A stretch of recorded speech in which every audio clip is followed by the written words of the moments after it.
جمال الوجود بذكر الإله وتصفو الحياة بنور هداه. جمال الوجود بذكر الإله وتصفو الحياة بنور هداه.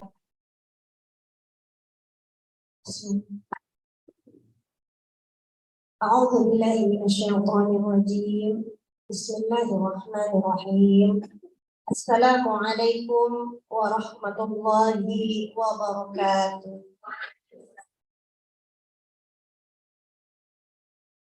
Yang saya sayangi, Ustazah Ella, yang saya banggakan para muslimah panitia yang Masya Allah sudah mempersiapkan acara yang luar biasa ini, yang saya muliakan tanpa mengurangi rasa takdir saya, para asatidzah sekalian, para tokoh umat, para mutiara umat.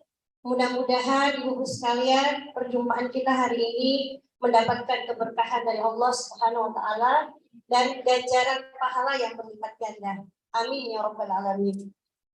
Ibu-ibu yang dimuliakan Allah Subhanahu wa taala, udah tadi perkenalannya Bu ya.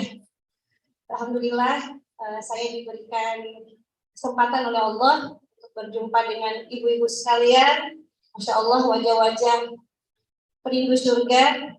Mudah-mudahan di dunia Allah pertemukan kita, di akhirat pun Allah pertemukan kita ya ibu ya. Amin. Dalam pertemuan yang baik di surga bersama-sama kita bisa menatap wajah Allah. Insya Allah ya Bu ya. Amin ya rabbal alamin. Insya Allah menarik sebenarnya.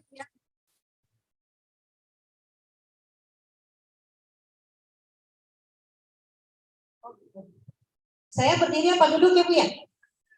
Berdiri ya? Sebentar. Ya, biar di belakang kelihatan ya.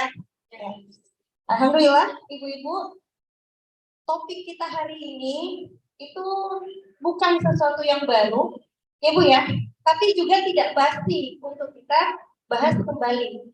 Jadi istilah feminisme ini kan sudah biasa terdengar, bahkan mungkin di beberapa forum-forum diskusi, baik itu mungkin dilakukan oleh masyarakat umum ataupun cendekiawan-cendekiawan muslim, ini sudah sering terbahas, ya Bu ya.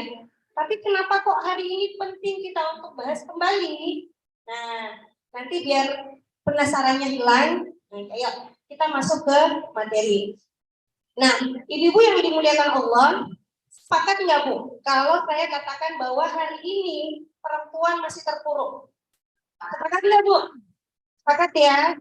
Perempuan secara umum, muslimah pada khususnya, banyak problem yang mendera muslimah, banyak problem yang mendera perempuan secara global dunia pun kita tidak bisa menutup mata ya bahwa realitasnya perempuan hari ini masih dalam kondisi terpuruk. Dan acap kali, seringkali ibu sekalian, ketika problem terjadi yang jadi korban itu mayoritas perempuan. Contoh misalkan Bu, ketika konflik rumah tangga terjadi, yang paling sering jadi korban itu perempuan, KDRT, atau misalnya ketika terjadi perceraian, mantan suaminya pergi, istri ditinggal, memikul beban, disuruh ngasuh anak, membiayai anak, dan seterusnya. Ya Bu ya? Benar Bu? Benar? Nah, berarti kan kita ini sepakat ya Bu ya, bahwa perempuan ini masih harus menjadi satu topik yang kita harus bicarakan, kita dudukkan bersama-sama.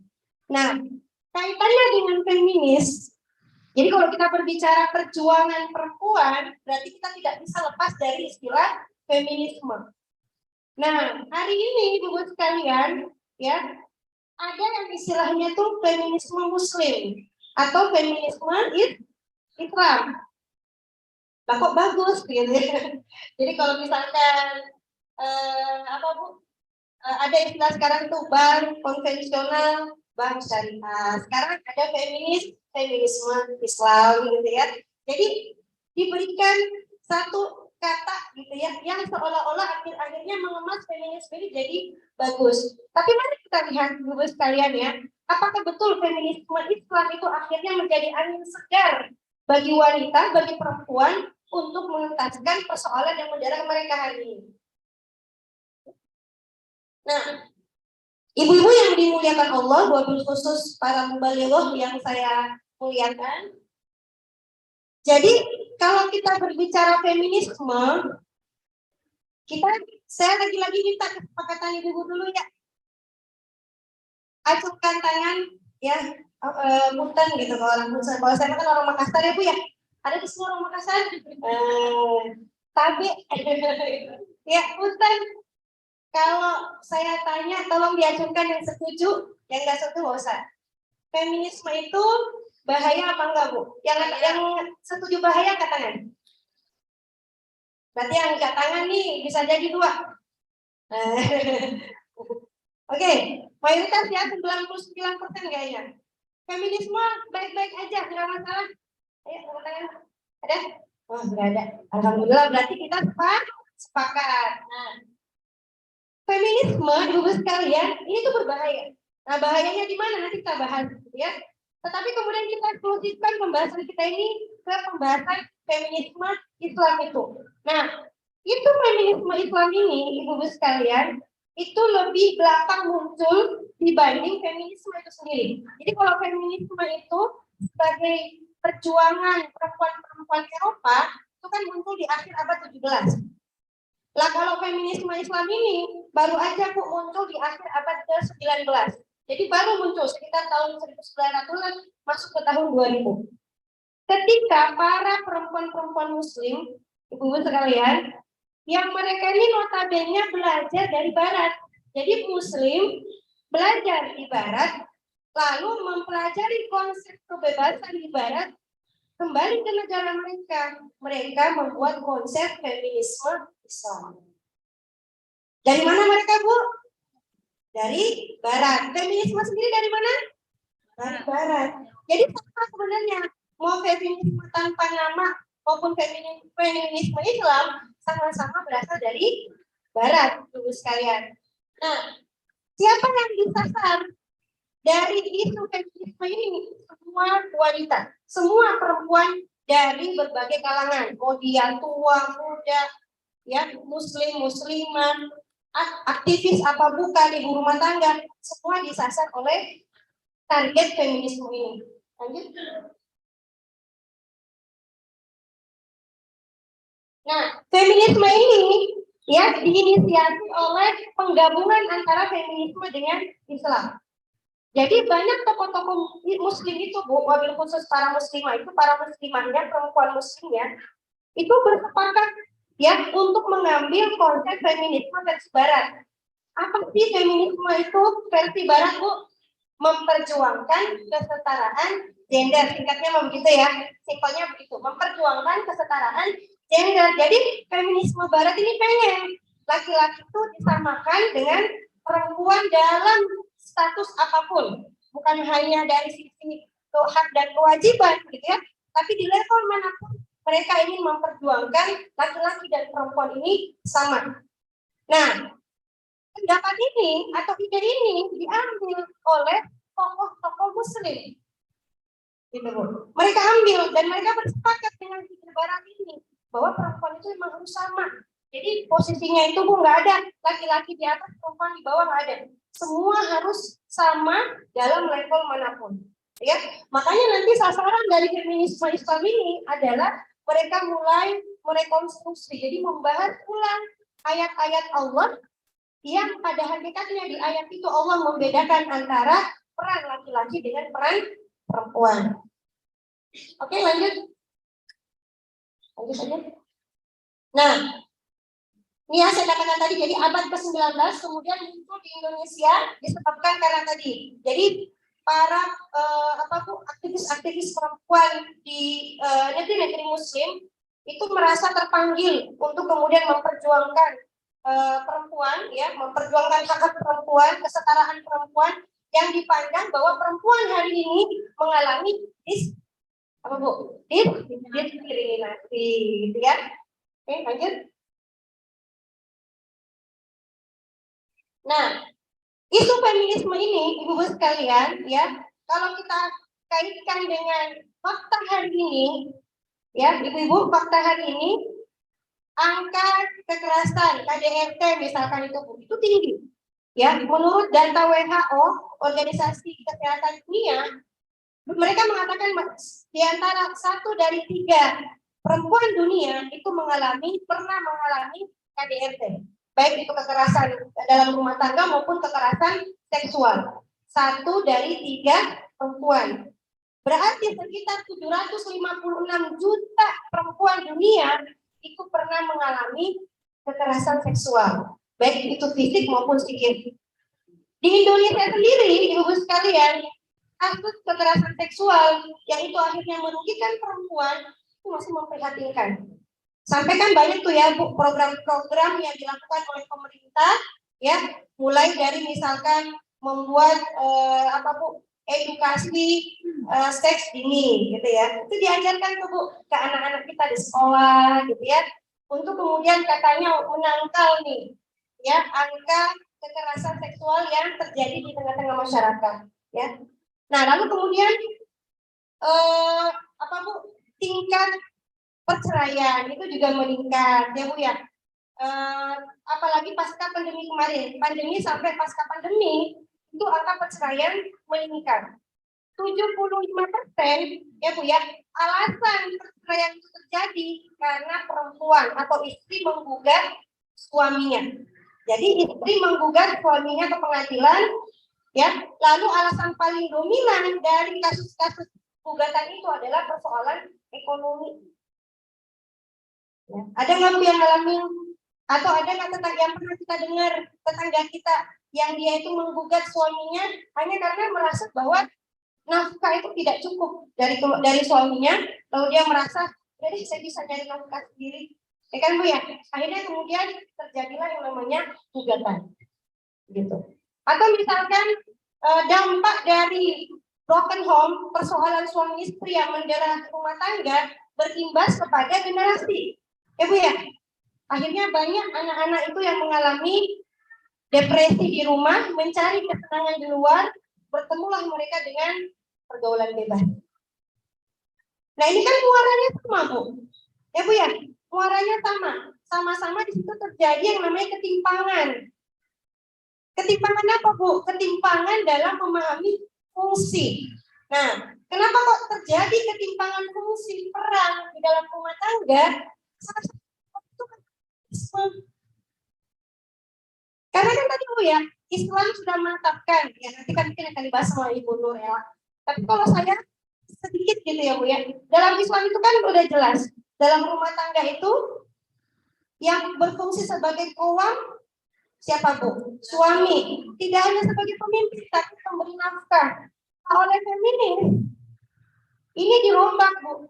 Nanti makanya ada pembahasan, Ibu mungkin pernah dengar ya, tafsir Mubadalah. Pernah dengar Bu?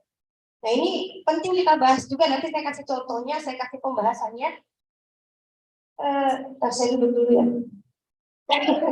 Ya, saya kasih pembahasannya terkait dengan ini, karena ini memang bagian dari salah satu racun yang digunakan oleh Barat dengan menggunakan lisan tokoh-tokoh Islam ya untuk kemudian mempromosikan feminisme ini kepada negeri-negeri, wabil khusus negeri-negeri Islam. Oke, lanjut. Nah, kita masuk ke pembahasan tentang tadi yang saya katakan ya, tafsir Mubadalah gitu Bu ya. Jadi feminisme Muslim ini atau feminisme Islam ini Bu juga punya dalil kan, namanya Islam gitu, namanya Muslim. Berarti mereka punya dalil yang dipakai untuk mengesahkan feminisme, ide feminisme ini. Tapi asas yang mereka pakai ketika membahas dalil ini bukan asas usul fikih, tapi asasnya apa Bu? Kesetaraan gender. Jadi kalau istilah ijtihad mereka itu, metode ijtihad mereka itu kalau dalam usul fikih, fakta itu kan, peristiwa itu kan dijadikan sebagai objek hukum. Jadi dalil menghukumi fakta, gitu kan Bu ya kalau di ijtihad. Tapi kalau dalam tafsir Mubadalah itu beda. Fakta dijadikan sebagai sumber hukum. Saya kasih contoh misalkan ketika mereka membahas tentang yang sebelumnya. Nah, ketika mereka membahas tentang surah An-Nisa ayat 34, ya. Ar-rijalu qawwamuna 'alan nisa. Ya, laki-laki itu qawwam bagi perempuan. Nah, menurut penafsirannya, kalau kita pakai metode tafsir mubadalah, Ibu sekalian, mereka mengatakan bahwa qawwam di situ, ya, jadi Allah dalam surah An-Nisa itu tidak menyebut gender. Padahal jelas-jelas di situ ada kata, ya Bu ya, apa Bu? Laki-laki. Tapi menurut tafsir mubadalah ini tuh tidak menggunakan maksud gender. Tapi yang mereka tahu itu adalah kata qawwam. Qawwam menurut mereka itu adalah kemampuan, kapasitas. Jadi siapapun yang punya kapasitas untuk memimpin dalam rumah tangga, dia layak menjadi qawwam. Lalu mereka berikan ciri pertama itu apa? Dari sisi kemampuan keuangan. Jadi kalau perempuan itu punya kemampuan keuangan untuk menunjang ekonomi keluarga, berarti tafsir mubadalah menyebut mereka itu punya kemampuan qawwam, punya kapasitas. Sehingga menurut tafsir mubadalah, perempuan ketika punya penghasilan dan penghasilannya itu bisa menafkahi keluarganya, maka bisa berubah fungsi. Perempuan bisa menjadi pemimpin di rumah tangga itu. Dia bisa mengambil keputusan, bahkan dia bisa menekan suaminya. Coba Bu, pasal enggak? Karena itu jelas bertentangan dengan tafsir dalam perspektif usul fikih. Kalau dalam usul fikih ketika Allah menyebut ar-rijal, maka rijal di sini enggak ada maksud bagaimana LGBT. Ya kalau LGBT kan laki-laki bisa laki-laki, malam siang laki-laki, malam perempuan. Ya Bu ya, kalau LGBT. Padahal itu tidak begitu. Ketika disebut ar-rijal an-nisa, maka berarti di situ menyebutkan kata kelamin, jenis kelamin. Kalau ya berarti laki-laki. Gitu. Ya. Sehingga ini berbahaya Ibu sekalian. Makanya kita jumpai hari ini tuh banyak istri-istri yang ketika dia itu sudah punya penghasilan, berani menggugat suaminya, berani bersikap tidak ma'ruf ke suaminya. Salah satunya karena ada wacana feminisme ini. Bahkan kalau di Australia itu Bu, di sana itu bukan lagi LGBT yang dilegalkan, tapi LGBTI. I itu incest, hubungan sedarah, itu boleh menurut mereka. Jadi ibu menyetubui anak laki-lakinya itu legal. Bahkan dikatakan termasuk kriminal ketika seorang ibu memasakkan gender atas anaknya. Jadi kalau kita ibu ya muslimah tinggal di Australia, lalu kita minta anak kita pakai kerudung, lalu anak kita tidak mau, itu bisa delik pasal. Kita bisa dipenjara gara-gara itu. Karena itu disebut sebagai apa Bu? Memaksakan gender anak. Dan padahal anak itu punya hak asasi. Mereka berhak menentukan gendernya sendiri. Dan orang tua tidak boleh mengintimidasi. Ini parah Bu. Dan itu mulai dipromosikan di Indonesia. Indonesia itu termasuk target LGBTI tadi. Jadi kebayangkan ibu kalau kita minta anak kita solehan untuk aurat, ya, lalu ada yang melaporkan kita, tetangga kita misalkan, ibu keras banget sih jadi ibu maksa-maksain anaknya, orang anaknya masih kecil, kasihan disuruh pakai kerudung, dilaporkan, kita bisa dipenjarakan gara-gara itu. Bahaya nggak Bu? Bahaya. Nah dari situ baru dari sisi satu ayat. Ayat yang lain misalkan ketika mereka membahas tentang waris. Kalau dalam Islam pembagian waris gimana Bu? 1:2 kan? Kalau menurut mereka 1:2 ini tidak relevan diterapkan sepanjang masa. Karena pembagian waris ini kaitannya nanti dengan kondisi sosial. Kalau dulu mungkin 1:2 ini masih diterapkan karena dulu perempuan tidak punya kekuatan untuk ngapa-ngapain di rumah, itu sehingga nafkahnya segala macam kebutuhannya itu memang diatur oleh laki-laki, makanya mereka dapat 2. Tapi kalau menurut tafsir mubadalah hari ini 1:2 itu udah nggak cocok. Karena kenapa? Kebutuhan laki-laki hari ini sama dengan kebutuhan perempuan. Gitu. Jadi kalau laki-laki sebulan 1 juta perempuan juga bahkan lebih banyak bu, apalagi care-nya. Wah, lebih banyak lagi tuh ntar. Nah, ya kan? Makanya menurut mereka nggak bisa untuk masa hari ini. Ya, sekarang laki-laki dan perempuan 1:2 itu tidak relevan. Maka menurut tafsir Mubadalah pembagian waris itu harus setara 1:1. Padahal dalam pembahasan usul fikih lagi-lagi sekalian, ketika Allah menyebut kata bilangan dalam ayat, berarti tidak ada lagi ranahnya ulama berijtihad. Satu ya satu, nggak ada satu versi Indonesia, satu versi Amerika nggak ada, satu versi Sunda, satu versi Jawa nggak ada. Satunya satu. Sebagaimana tadi lafaz zakaro rijal nisa itu sama. Fatal kan bu? Fatal. Tapi tak ada yang bisik-bisik, nggak enak dong perempuan bisa dapat satu sampai kayak laki-laki, ya itu korban-korban feminisme. Benar yang ngomong gitu ya.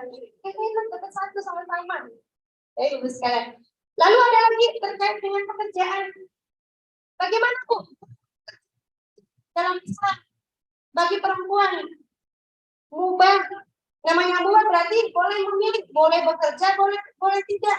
Nah, tafsir Mubadalah mengambil Nabi SAW, di mana dalam hadis itu Rasulullah mengatakan tidak ada yang lebih baik, ya, kecuali apa yang dihasilkan dari jerih payah tangan sendiri. Nah, jadi menurut tafsir Mubadalah, perempuan bekerja itu lebih baik daripada minta sama suami. Nah, makanya kemudian menurut tafsir Mubadalah, perempuan juga wajib bekerja. Karena wajib berarti mau tidak mau para perempuan ini harus keluar ke ranah publik untuk bekerja. Nah, kalau sudah bekerja ibu sekalian, apa yang akan dijalani oleh perempuan? Pertama, ada yang namanya beban ganda. Sudahlah ngurus anak di rumah, ngasuh anak di rumah, ngurus rumah di rumah, ditambah lagi beban pekerjaan. Yang terjadi apa bu? Beban psikologi.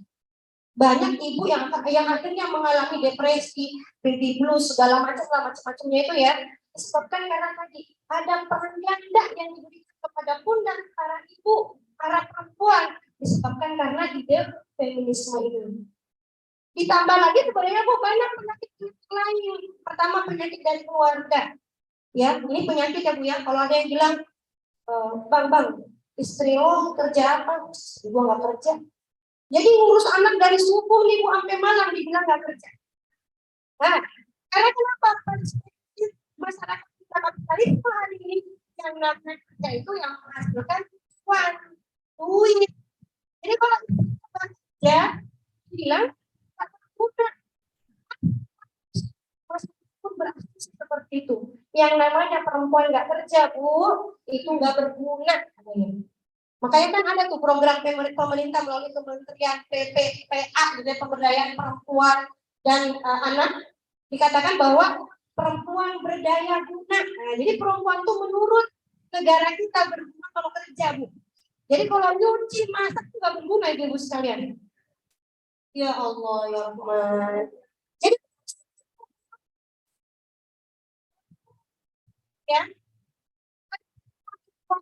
ya kalau itu katakan bahwa perempuan itu harus menjadi salah satu yang mengembalikan perekonomian pasca pandemi.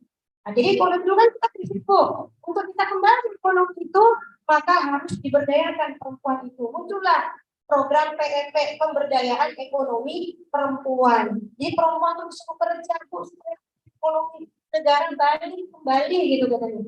Jadi kita ini jadi apa bu?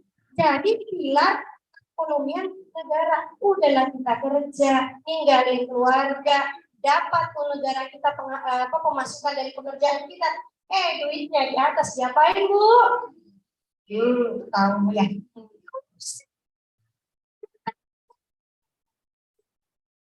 Anak-anak kita pulang di mobil karena stres kan depresi. Ibu ini kerja, pulang tuh marah-marah. Gitu ya. Banyak bu ibu yang berubah di singa. Padahal harusnya ibu apa bu? Lemah, lembut. Kemudian masalah berikutnya, belum lagi kita bahas terkait dengan angka kekerasan yang dialami oleh perempuan di pekerjaan. Itu juga tinggi, Bu. Bahkan dikatakan itu 60% pekerja perempuan itu pernah mengalami pelecehan baik itu verbal maupun non verbal.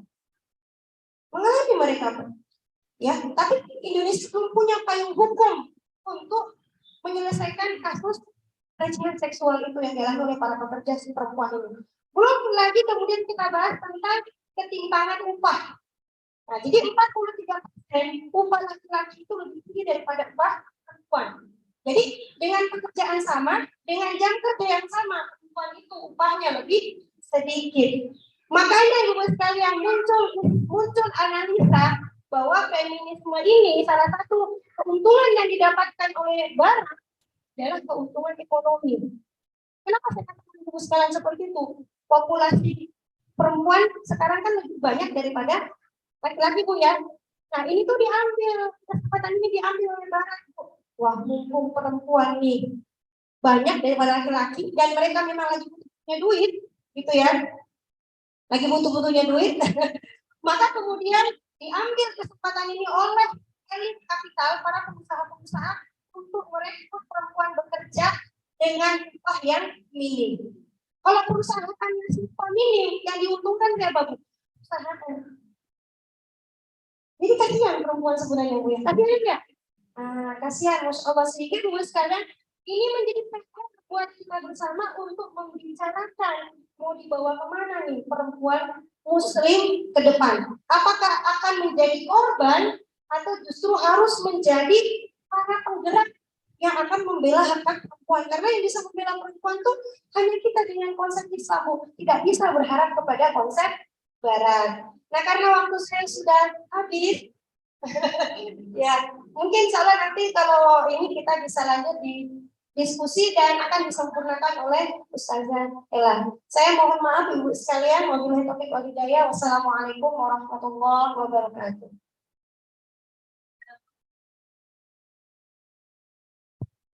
Baik, alhamdulillah demikian materi 1. Jadi asatizah semua, ya, akhirnya kita sama-sama mengetahui ya bahwa kondisi perempuan sekarang ini begitu miris, ya, sangat-sangat miris. Padahal katanya waktu kita jadi anak itu apa? Jadi doa yang makbul, doa anak soleh. Pada saat kita mau menikah jadi penyempurna agama. Pada saat kita jadi orang tua, surga di bawah telapak kaki ibu. Perempuan itu mulia dalam Islam. Namun sayang, ini sudah jadi keharusan kita sebagai para tokoh mubalighah untuk kemudian nanti bisa menyampaikan kepada jamaah kita, ya Bu, untuk bisa menyampaikan kenapa kita tidak boleh diam. Kita tidak boleh diam. Baik, Ustazah, izin kepada ibu-ibu sekalian yang mau menanggapi atau meresum apa yang sudah disampaikan oleh Ustazah Yana. Baik, ada? Masya Allah.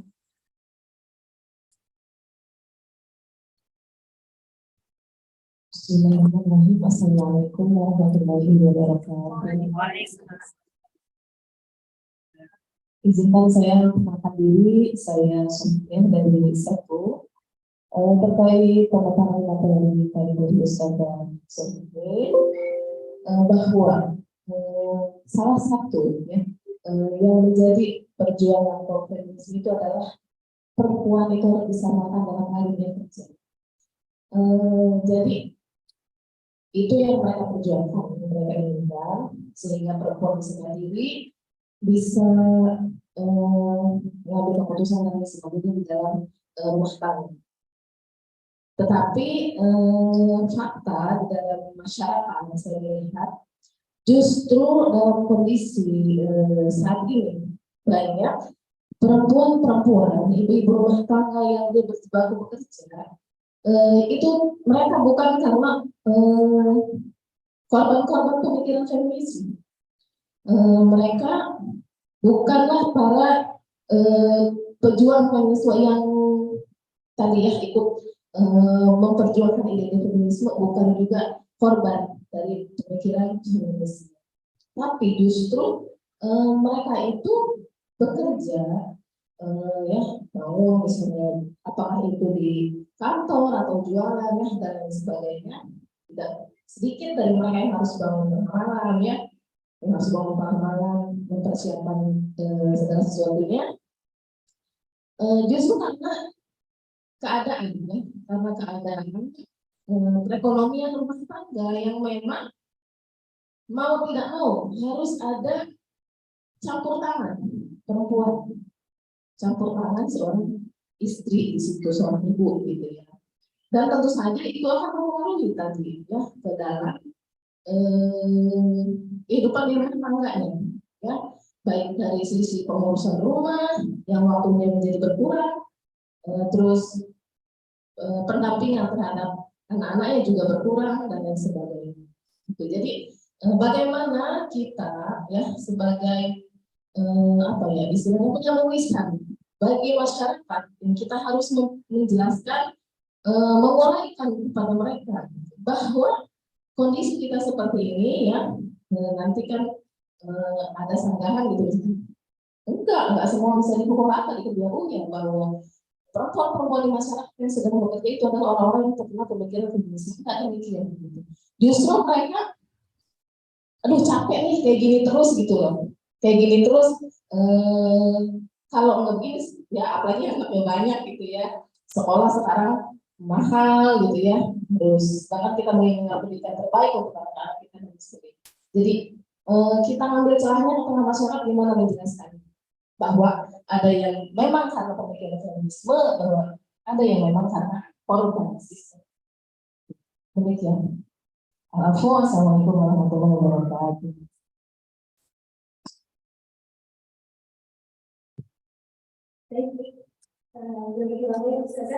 Jadi tadi bertanya atau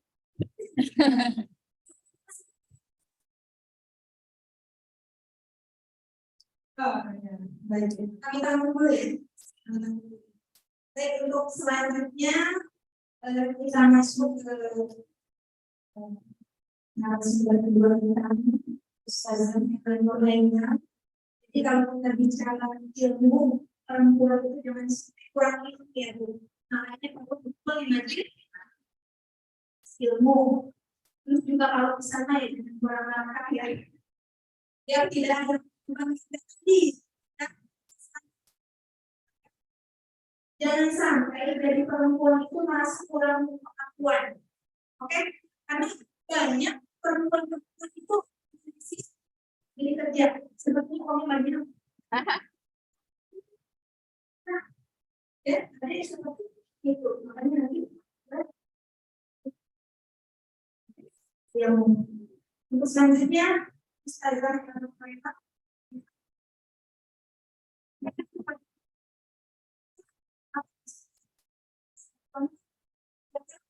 dari daerah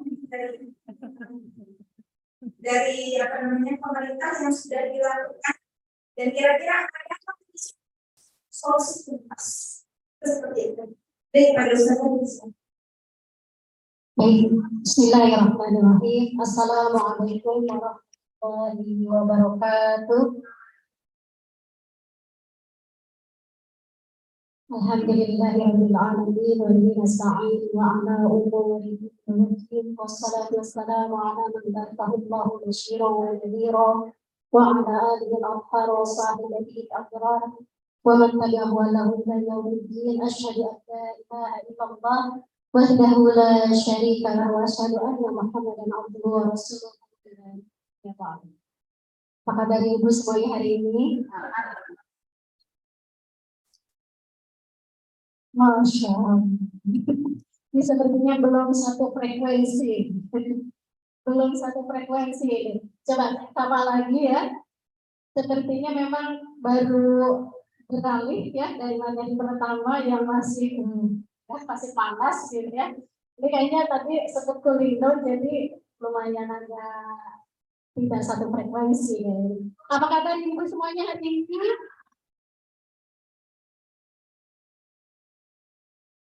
Masya Allah. Ini seperti ini kalau tidak salah mungkin tadi sudah dikasih ya sama MC atau Hot. Yang agak oleh ini tadi ya. Setelah peralihan dari satu ke satu. Boleh. Ustazah, sabar ya. Ya, saya mencari teman saya. MC, silakan. Ya, semangat ya dulu. Balik lagi ya, MC. Ya, kita yang dulu ya, Bu. Saya di mana ya? Sini ya. Ya, itu sudah di. Ya, yang gitu. Feminisme di gerak dulu ya, semangat ya.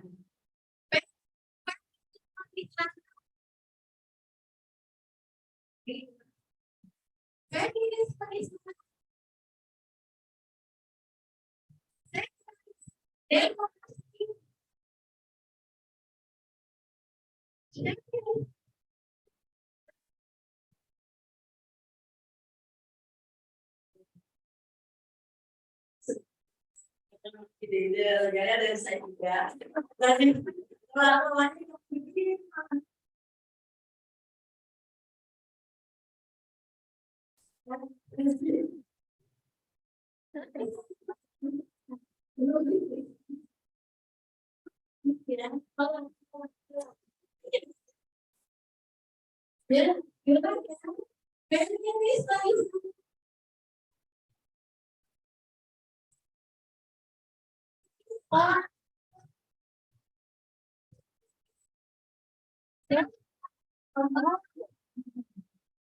cek lagi.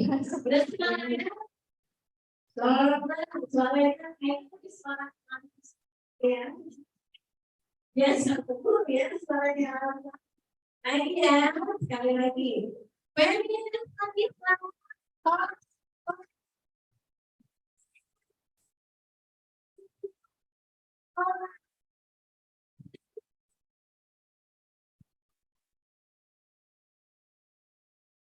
Masya Allah,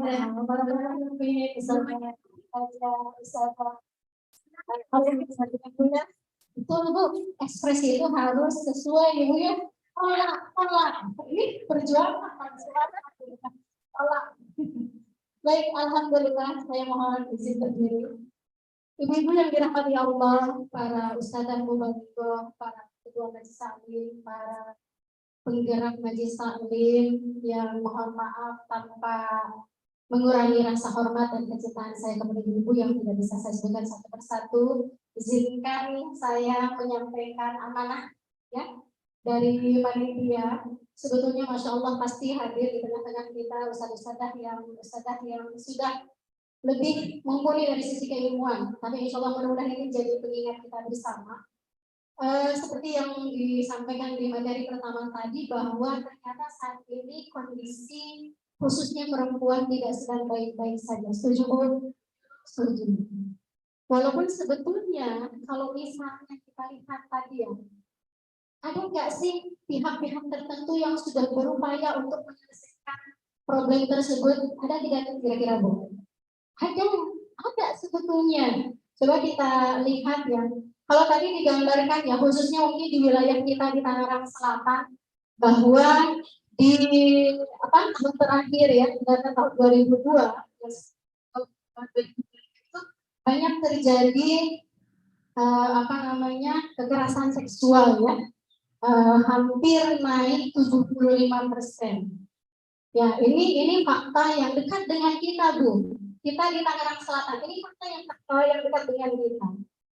Kemudian selain kekerasan seksual juga fakta yang sangat mengejutkan adalah perceraiannya juga meningkat. Nah tadi kalau digambarkan sama pemateri pertama, karena apa Bu? Banyak wanita yang menggugat cerai. Permasalahannya apa Bu? Permasalahan.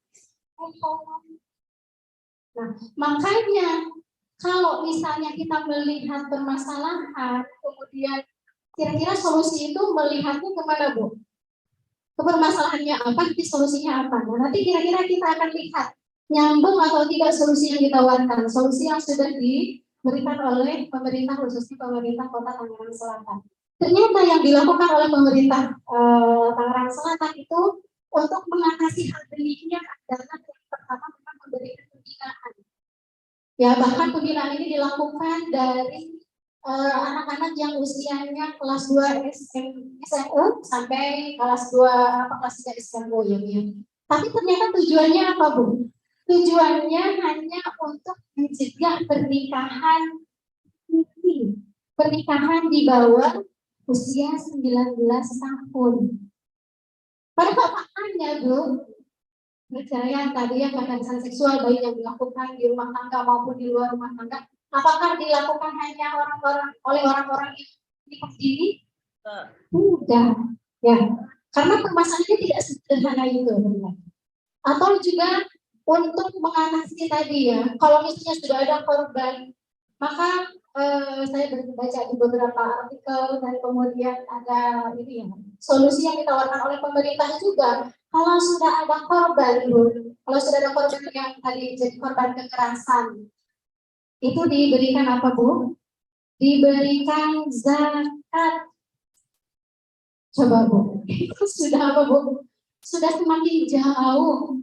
Padahal kalau kita melihat ayat tentang zakat itu kan 8 asma itu ya, 8 asma itu kan harusnya sudah lihat juga di situ ada siapa saja.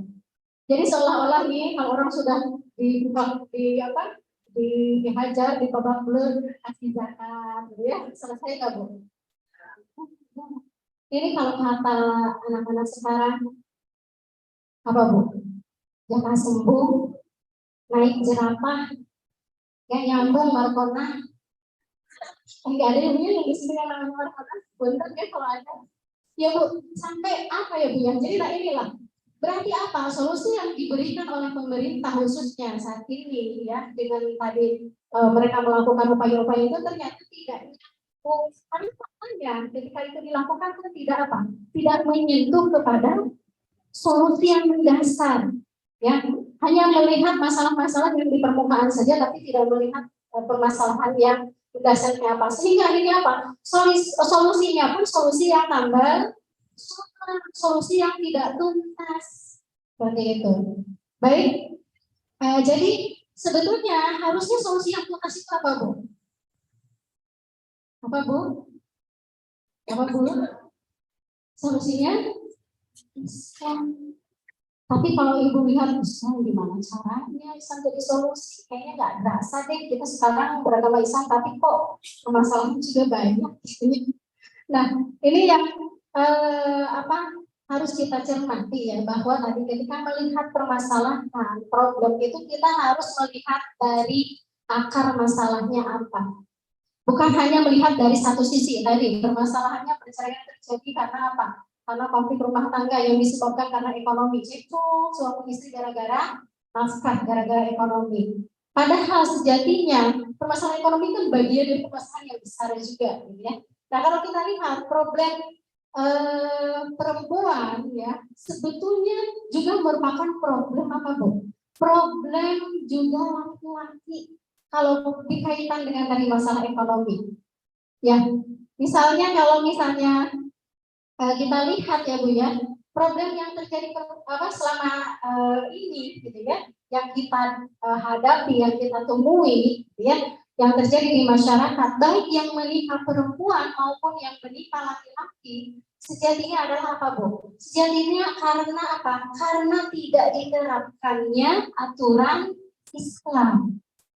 Dan permasalahan ini memang tadi pasti ya, masalah atau problem tadi menimpa laki-laki maupun menimpa perempuan. Kalau misalnya kaitannya dengan ekonomi, Bu, yang miskin itu apa milih-milih perempuan aja? Tidak. Laki-laki terdampak kemiskinan, perempuan juga terdampak kemiskinan. Berarti sebetulnya ada yang salah. Bukan hanya karena laki-laki malas bekerja, mungkin sebagian kecil ada, ya. Tapi faktanya tidak demikian. Ya, ternyata faktanya ketika para perempuan bekerja pun tidak selesai masalah. Kenapa? Artinya melihat akar masalah dari permasalahan yang ada itu tidak sampai ke akarnya, tidak sampai ke dasarnya, sehingga solusi yang ditawarkan pun tidak sampai menyelesaikan permasalahan yang mendasar tadi. Permasalahan perempuan ya khususnya gitu ya, itu sebetulnya bukan hanya menimpa perempuan saja, menimpa juga laki-laki. Kalau misalnya pemerintah ya dalam bidang ekonomi naiknya harga ya kebutuhan. Memang kebijakannya kalau buat laki-laki tidak naik, kalau buat perempuan naik, ada yang begitu Bu. Tidak, kebijakan itu diterapkan baik bagi laki-laki maupun bagi perempuan. Seperti itu. Sama dalam hal-hal apapun sama. Ya, misalnya sekarang kita melihat ya pendidikan mahal. Karena nanti kalau berbicara tentang permasalahan ini kan nanti kaitannya juga dengan apa? Dengan permasalahan yang lain, masalah pendidikan. Kenapa misalnya tadi ada laki-laki yang tidak mau mencari nafkah? Karena apa? Karena dia tidak paham, bisa jadi ya, sebagai seorang laki-laki misalnya, sebagai seorang suami misalnya, untuk apa? Untuk menafkahi keluarganya. Ya, bisa jadi karena apa? Karena tadi pendidikannya juga tidak diatur dengan pendidikan Islam. Ya, seolah-olah, apalagi memang tadi diharuskan laki-laki dan perempuan harus sama-sama bisa mencari nafkah seperti itu. Nah, lalu sebetulnya solusinya harusnya seperti apa? Ya, karena kan ketika tadi ternyata gitu ya, pemerintah juga sebetulnya dalam tanda kutip tidak tinggal diam, mereka juga memberikan solusi. Tapi solusinya ternyata hanya solusi tambal sulam. Nah, solusi yang tepat ya, solusi yang mendasar itu hanya ada di dalam Islam.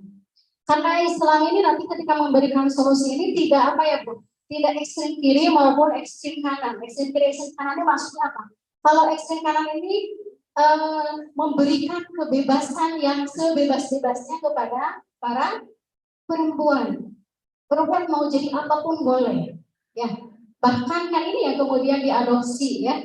Banyak yang tadi misalnya sekarang yang diukur oleh masyarakat gitu ya, yang tidak paham Islam, perempuan mulia, perempuan bermartabat, itu kalau apa Bu? Kalau tadi cuannya juga banyak. Makanya akhirnya didorong tadi, dieksploitasi. Kadang-kadang akhirnya apa? Hal-hal yang tidak ada hubungannya dengan perempuan pun apa? Menggunakan perempuan. Coba Ibu lihat iklan-iklan itu, iklan ban, iklan paralon, coba. Siapa yang jadi model? Perempuan, agak nyambung. Ya, jadi dieksploitasi fisiknya, kecantikannya, kemolekannya, karena itu yang ditonjolkan. Jadi justru sebetulnya tadi duitnya banyak, itu yang dinilai, tapi sebetulnya harta martabatnya juga dia apa? Dihinakan, ya, tidak dihormati, tidak dihargai. Yang dihargai sebetulnya apa ya? Uangnya. Ya, itu yang ekstrem kanan itu berarti tadi kapitalis sekuler, menjadikan perempuan sebagai apa Bu? Mesin pencetak uang. Bahkan perempuan dijadikan sebagai apa? Memiliki peran penting untuk membuat perekonomian itu stabil seperti itu ya. Kemudian ada juga yang ekstrem kiri, mengekang kebebasan. Kalau misalnya nggak boleh bebas berarti dikekang, gitu ya. Nah ini juga keliru tentu saja, karena di dalam Islam tidak demikian. Ya. Islam itu mengangkat harkat martabat manusia dengan apa? Dengan posisinya sebagai perempuan yang merupakan hamba Allah. Jadi ketika nanti diberdayakan pun tidak apa? Tidak keluar dari jalur-jalur yang sudah ditetapkan oleh syariat.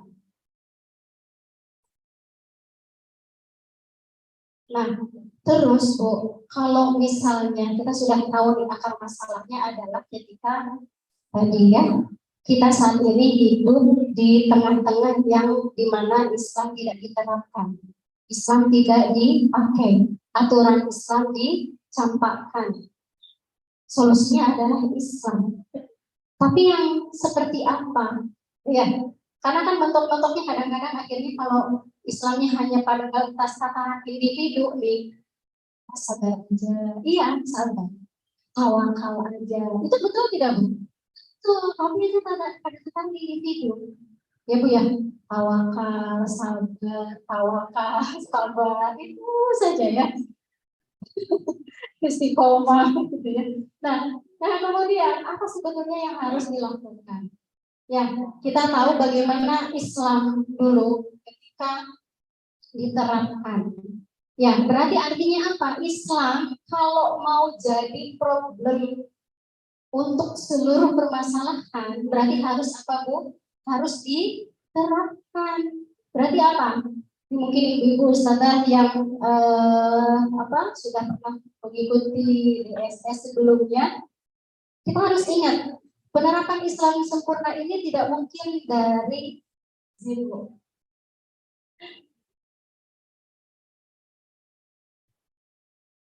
Tidak mungkin lepas dari 3 pilar penerapan aturan Islam. Apa saja Bu? Ketakwaan individu jelas. Tadi itu adanya solusi sabar, tawakal, itu adalah ketakwaan individu. Konsep rizki, yakin bahwa rezeki itu Allah yang menjamin, itu pada tataran individu. Cukup? Tidak. Harus apa Bu? Harus ada juga kontrol masyarakat. Ya, sekarang ini kan Bu, kalau misalnya tadi yang terjadi misalnya kekerasan di rumah tangga, masyarakat di sekitar apa Bu? Tutup mata. Jangan apa dibilangnya, jangan ikut campur. Padahal betul ya, bila boleh ikut campur langsung seperti itu. Tapi kan ada proses. Ada proses pendidikan, mengingatkan, dakwah dan segala macam. Kemudian tadi ketakwaan individu, kemudian ada kontrol masyarakat. Yang ketiga ada apa Bu? Ada peran negara, ada negara yang memberikan aturan, yang memperlakukan aturan. Tiga pilar ini tidak boleh terpisah, yang harus jadi satu kesatuan. Bagaimana kemudian Imam Malik rahimahullah berkata, la yusliha akhirah hadhil ummah illa ma salaha awal.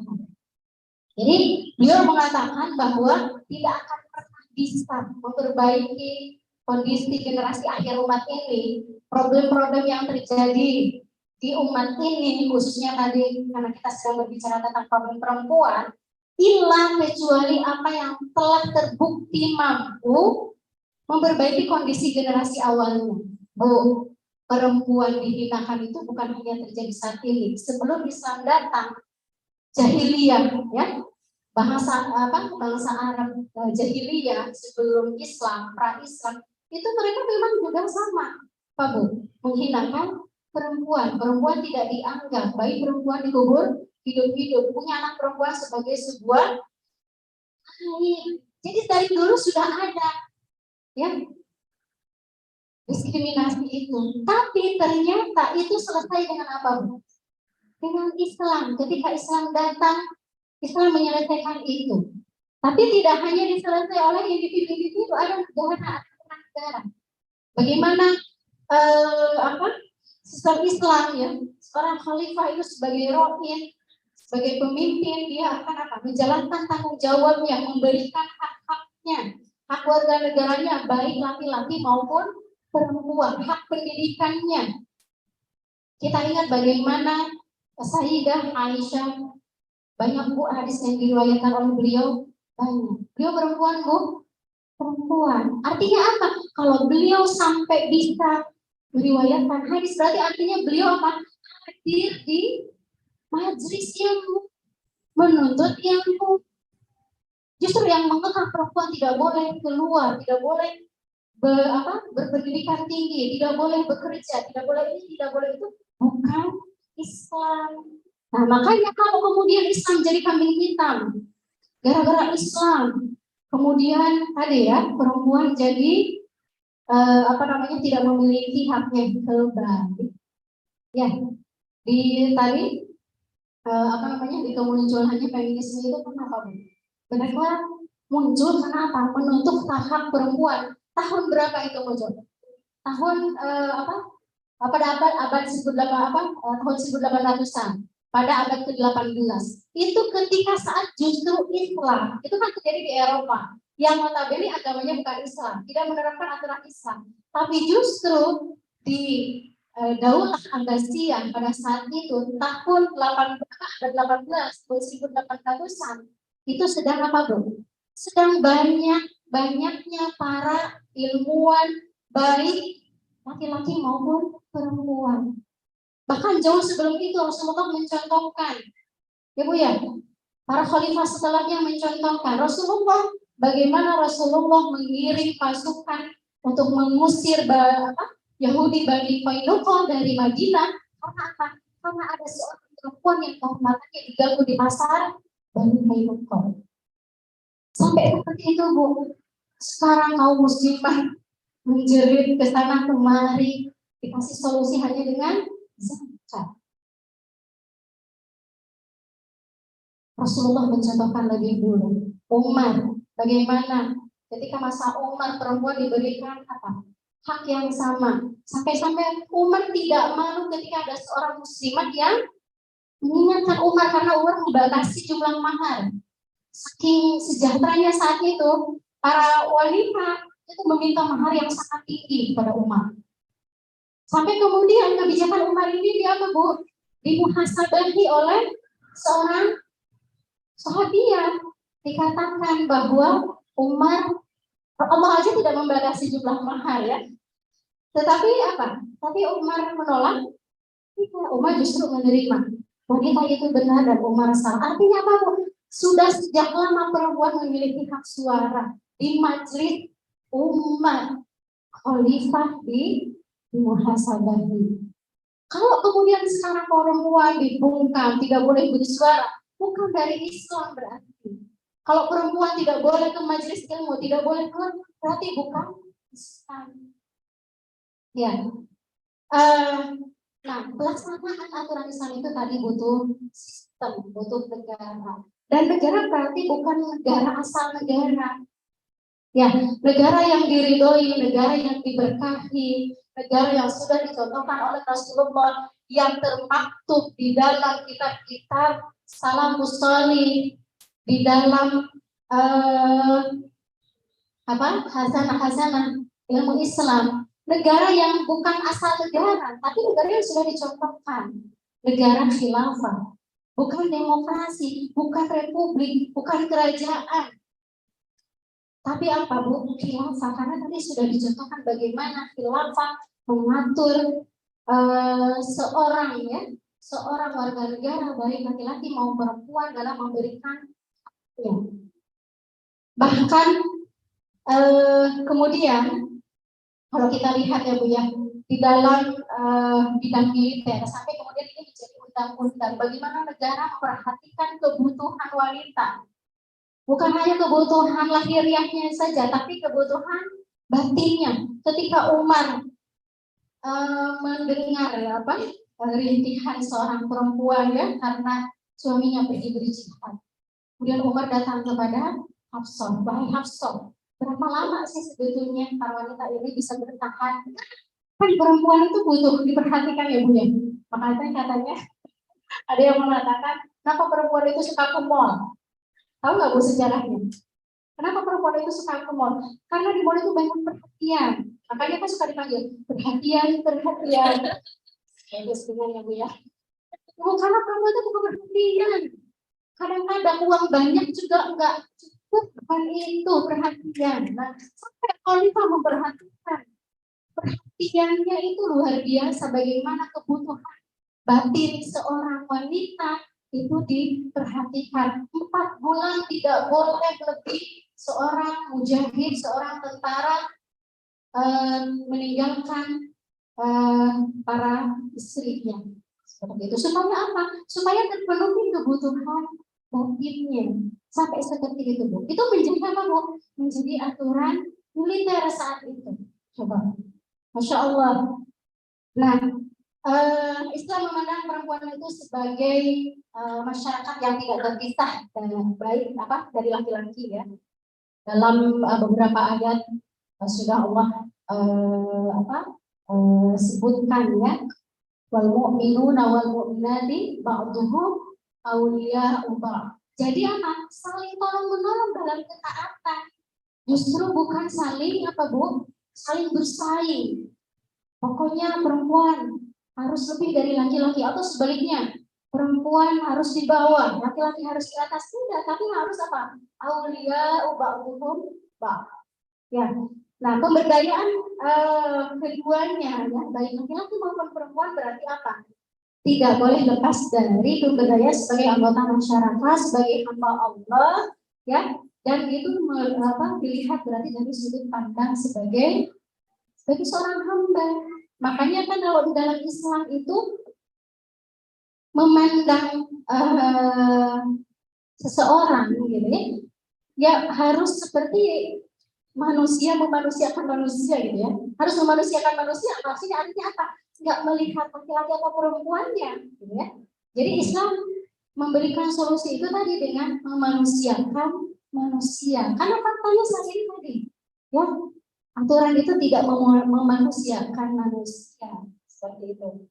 Baik, ibu-ibu yang dirahmati oleh Allah, gambaran pengaturan Islam dalam aturannya memang pasti ya.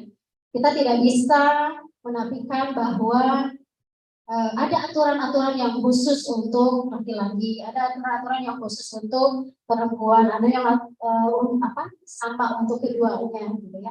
Ini tidak lepas dari kodrat perempuan sebagai perempuan gitu ya. Di mana misalnya aturan-aturan yang terkait dengan laki-laki cari nafkah wajib bagi laki-laki, karena laki-laki Allah bekali dengan fisik yang kuat gitu ya. Kalau perempuan Allah berikan aturan khusus untuk perempuan terkait dengan adona, terkait dengan menyusui, karena kodratnya wanita tadi memiliki rahim yang tidak dimiliki oleh laki-laki. Wanita sebagai ibu, sebagai warobatul bait ya, itu yang tadi tidak bisa misalnya ditukar peran itu. Perempuan keluar rumah untuk mencari nafkah, laki-laki di dalam rumah untuk menjadi bukan ya abu warobatul bait, alhamdulillah. Jadi dibagi perannya, kemudian akhirnya menimbulkan masalah, terjadi masalah. Baik, karena sudah ada kode di belakang waktu habis ya, Masya Allah. Ini sebetulnya ada satu slide ya yang cuma mungkin ini jadi bahan kita nanti ke depan. Wallahu a'lam. Semoga apa yang saya sampaikan bisa sedikit menjadi pengingat untuk kita semua bahwa solusi tuntas itu hanya dengan Islam. Wassalamualaikum warahmatullahi wabarakatuh.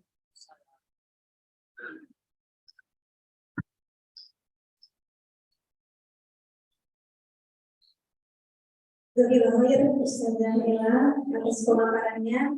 Kami dari panitia mengingatkan kembali Ibu untuk diisi angkatnya. Ada? Sudah dapat semua ya? Baru diisi sambil acara selanjutnya sambil diisi. Ya, jadi tadi diinfokan bahwa diminta untuk ada yang memaparkan kembali, nggak usah panjang-panjang, singkat aja materi dari narsum 1 dan narsum 2. Ya Bu, ya atau menyimpulkan. Nah, baru mau kasih tahu ada database.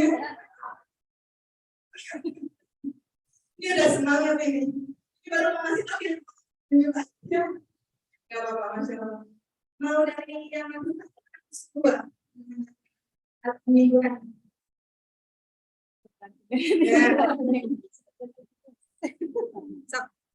Langsung. Iya. Terima kasih semua.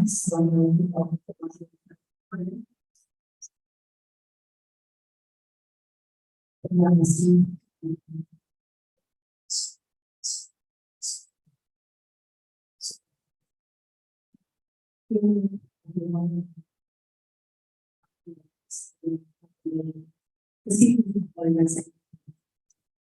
Mungkin itu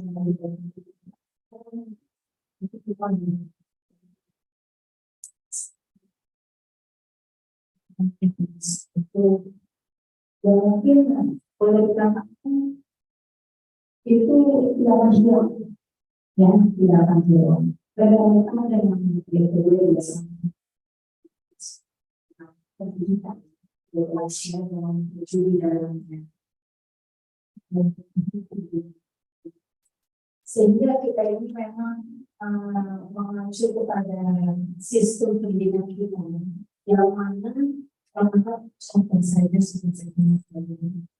yang mana saya pernah melihat satu kelas dia anak itu dunia dia laki-laki duduk dengan perempuan itu kan di dalam agama memang kita sekolah haji terpisah, tapi di sini ada guru yang menyatukan kursinya dua, jadi laki-laki satu, perempuan satu. Dikatakan apa? Biar enggak bercanda. Gimana?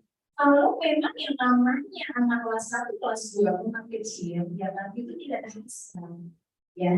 Tapi kalau kelas 5 dan 6, yang memang mereka sudah married, itu kan suatu PR buat kita. Ditambah dengan dari permasalahan kita, perempuan itu semua dominan dengan kekerasan seksual, ya kan? Ya karena mungkin di awalnya ini pendidikan akhlak ini yang mungkin sangat harus dilakukan. Dan mungkin di sini pemerintah pun harus ada awal atau undang-undang, ya. Bukan hanya di pendidikan agama saja atau contoh pesantren. Kami ingin semuanya menyeluruh bagaimana menjaga akhlak anak-anak kita. Tentu ini kan dari awal. Biar apa? Biar kejadian yang seperti di sini tidak terjadi berkelanjutan. Gitu seperti itu. Ya. Karena yang kita tahu pendidikan itu kan ada 3. Pertama pendidikan dari rumah. Kedua pendidikan di sekolah. Ketiga pendidikan di lingkungan.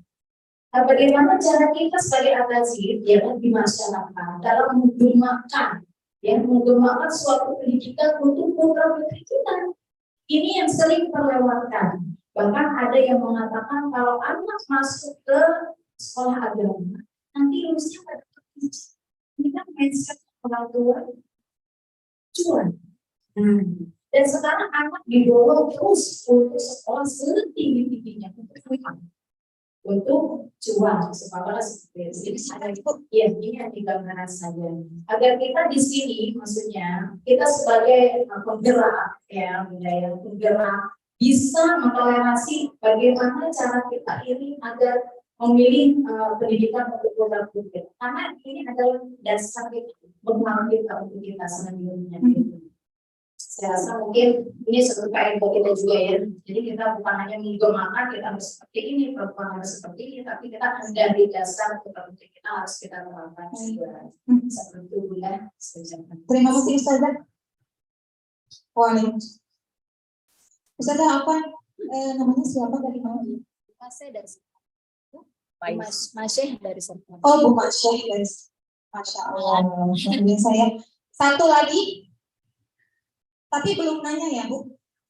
belum nanya, belum dibuka. Ini menyimpulkan apa?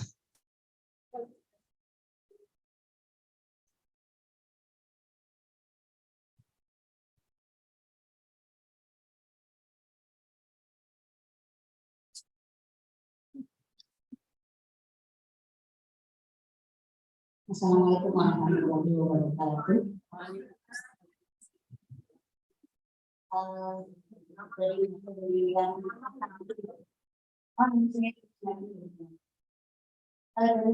pertama memang itu banyak tadi dan saya juga kemarin sempat ada dari mahasiswa ini yang mengawali satu masalah menikah dari masa sekarang. Jadi yang tadi itu masalah tentang wanita. Jadi saya cerita di gender dan seterusnya akhirnya berpengaruh kepada kehidupan generasi sekarang. di masyarakat pergaulan juga berpengaruh, dari tingkah laku juga sangat berpengaruh. Jadi sebenarnya saya ingin nanya gitu, kita itu harus bagaimana gitu kan wanita? Ibu.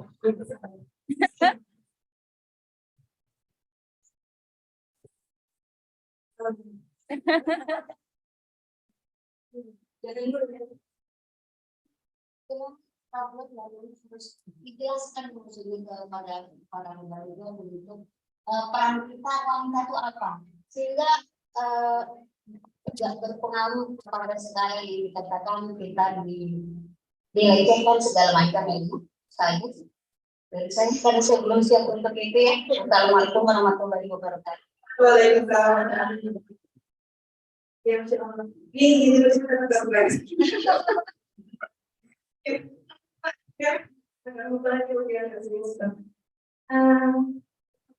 Ustazah Masyrik, Ibu Masyrik, sama sering bisa Ibu dari boleh ke depan iya cepat aja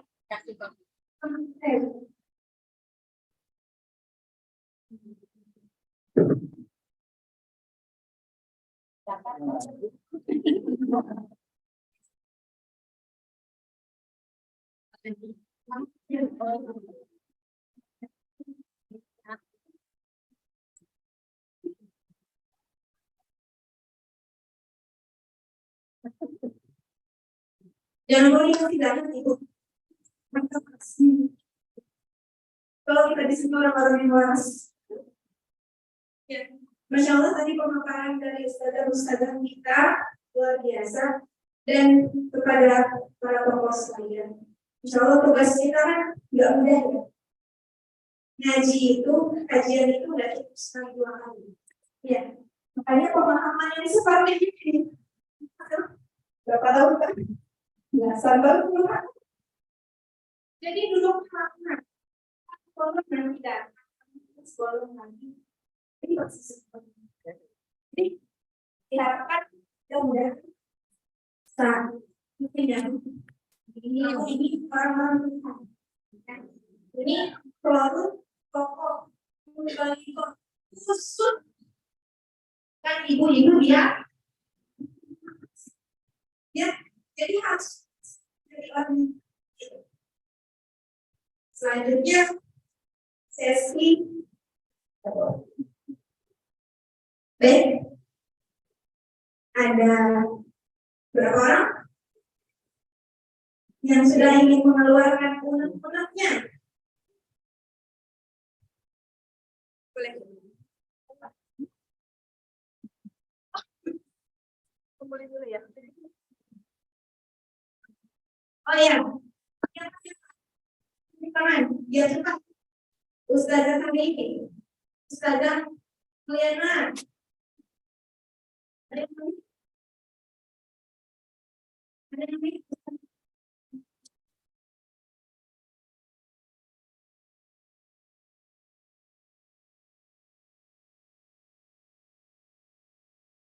Boleh. Nanti insya Allah ada tambahan balik. Boleh masuk ada. Ada? Ya. 3. Ya, ada lagi? Lagi? Ya. 4. 2 lagi? Boleh. Yang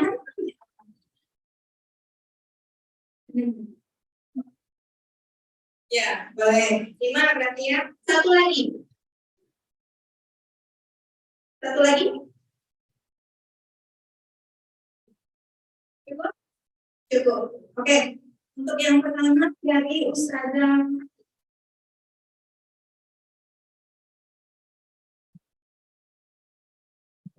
tadi sudah disebut namanya ya Bu.